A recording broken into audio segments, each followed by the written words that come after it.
যারা নতুন করতে চায় তাদের কিন্তু মাল্টিপল জিনিস করার জন্য আমি সাজেস্ট করি। কেন? সাধারণভাবে যদি চিন্তা করি দুনিয়াবি দিক থেকে আপনি যেকোনো একটাতে স্ট্রাগল ওকে আপনি নিজেকে মানে একটা রেজাল্ট দিয়ে দিলেন। আমার দ্বারা কিচ্ছু হবে না। আমি ছোট থেকে এরকম করে বড় হইছি। আমি একটা মুদির দোকান নিয়ে বসে যাই। মাসে ভালো একটা পজিশনে নেই। মাসে ৳১,০০,০০০ আমার আর্নিং থাকলে যথেষ্ট। কিন্তু আল্লাহ আপনাকে কতটুকু সক্ষমতা দিয়েছেন এটা যদি আপনি যাচাই না করেন, আপনি কিন্তু নিজের সাথে ইনসাফ করলেন না। আল্লাহ কিন্তু আপনাকে প্রশ্নবিদ্ধ করবে। আমি তো তোমাকে এই যে মুদির দোকানদার হবো এটা তোমাকে তো আমি বলে পাঠাই নাই দুনিয়াতে। তুমি কেন নিজেকে চেষ্টা করলা না? সময় থাকতে তোমার বয়স থাকতে।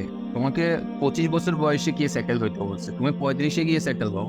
১০ বছর তোমার কাছে সময় আমি হায়াতে কি জন্য দিছি?